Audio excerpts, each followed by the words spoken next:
and I think clients are well enough disposed to the transaction between a client and a trainer that they're just too polite to tell you that they don't fucking care. And it's such a hard realization because God, there was a point, and there was a point in our lives where the idea of 5 extra pounds on a bar was worth anything, was worth our health, was worth our sanity, was worth our altogether our well-being, was worth our lives. It was literally like, and we could say that jokingly, because we're either halfway through a really interesting life or a quarter of the way through a boring one.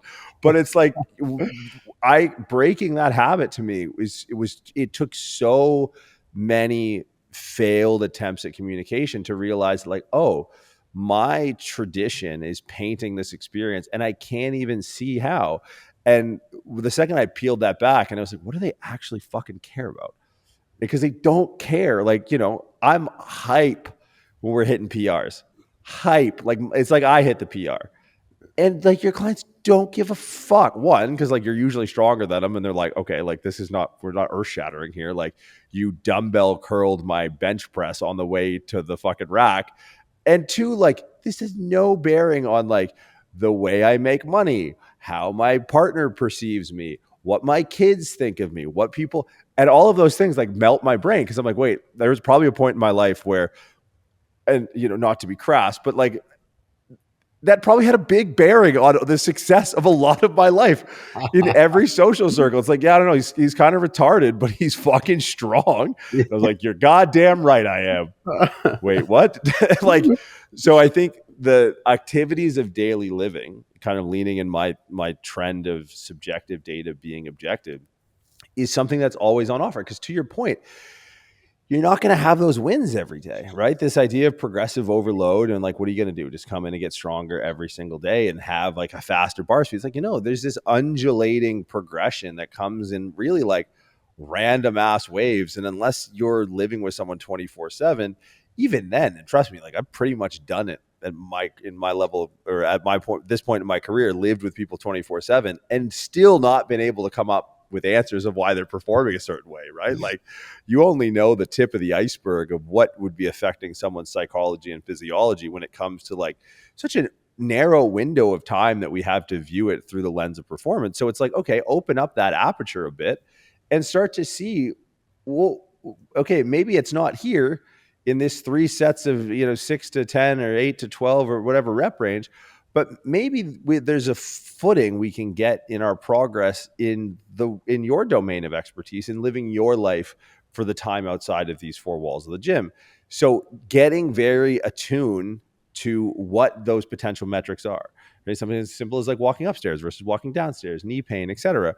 And it is chasing the progress there that allows you to have this like omnipresent relationship with your clients and start to tie the value of these objective wins in the gym that they find inconsequential to very subjective wins in their life that are the reason they're fucking training with you.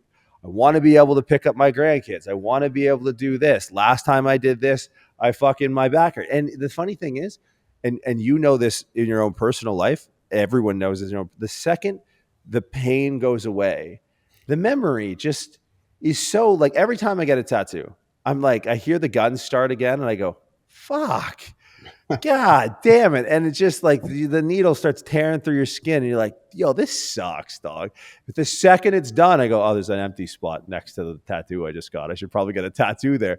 But it's like when your clients, when training isn't the focal point of their life, if you're training them for some level of improvement of quality of life outside the gym, they need to be reminded. They need to tie, that's your point, the subjective to the objective. And it's not necessarily the feeling they have as they're pushing that objective needle uphill in some capacity in the gym. It's the reminder that this is why the thing that they were fearful of in their activity, that they haven't even brought it up. They haven't even thought about it, right? And it's very visceral when you could tie that, and that's where your value is, because you're no longer just the thing they pay for 3 hours a week.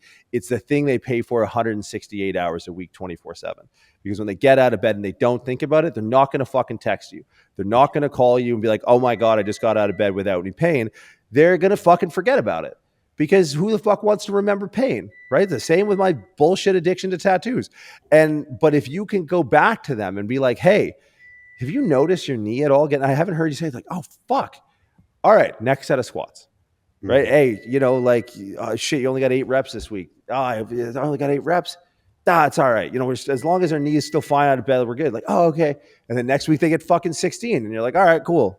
Knee's still good getting out of bed. Cool. Then we're off to the races. And like that, and it's like, I say that level of depth like I'm fucking Dr. Phil. It's like, what is the industry become?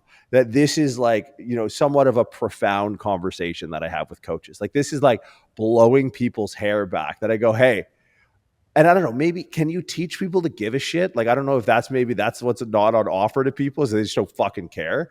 But let me tell you, when it comes to needle moving, network building, relationship fostering metrics, that learn how to tie your objective metrics in the gym to the subjective experience, and then all of a sudden your value is invaluable. They wouldn't know, they wouldn't want to do a week without you, because you're tracking and objectifying through data their experience in the 3 hours is no longer the 3 hours. It's the entire week. It's their entire life that you've impacted. And the good trainers, I air quote good, because it's obviously itself subjective. That's the thing that they know how to do. And that's what makes their client's experience perceive so much more value, because what they're paying for is stretched out now over, 100-fold or 50% more than 100%, whatever the fuck the numbers are. You're omnipotent, you're omnipresent, you're fucking your lifestyle god. Yeah, absolutely. And I 100% agree with that, because those are the most productive metrics to track, are the ones when they're not with you, right? Because if, say whether you're working with athletes, whether you're working with someone that's trying to lose weight, trying to get out of pain, like, it doesn't fucking matter when they're with you, because you control all the variables there, right? Maybe some of what you're doing is to test to see like their preparedness or whatever for that day of training, but like that's this small portion of what's going to go on. But if you can start to give them a level of awareness around the things that they're doing outside of the gym that are affecting what's happening inside of the gym, that's exactly what you're saying, is that now you're not just training them 3 hours a week. Like, you're 168 hours a week. You're on their shoulder. Like, fuck, I really want the donuts today, but I'm just going to have an apple instead, because Jordan's going to say I'm retarded when I walk in the gym tomorrow if I don't. So it's like, that's the type of thought process. They're the type of metrics that are going to make a difference, is that if you can understand someone's life outside of the 3 hours a week that you're with them, then you can make adaptations in whatever you're doing with them. They're going to be a positive reinforcement to that.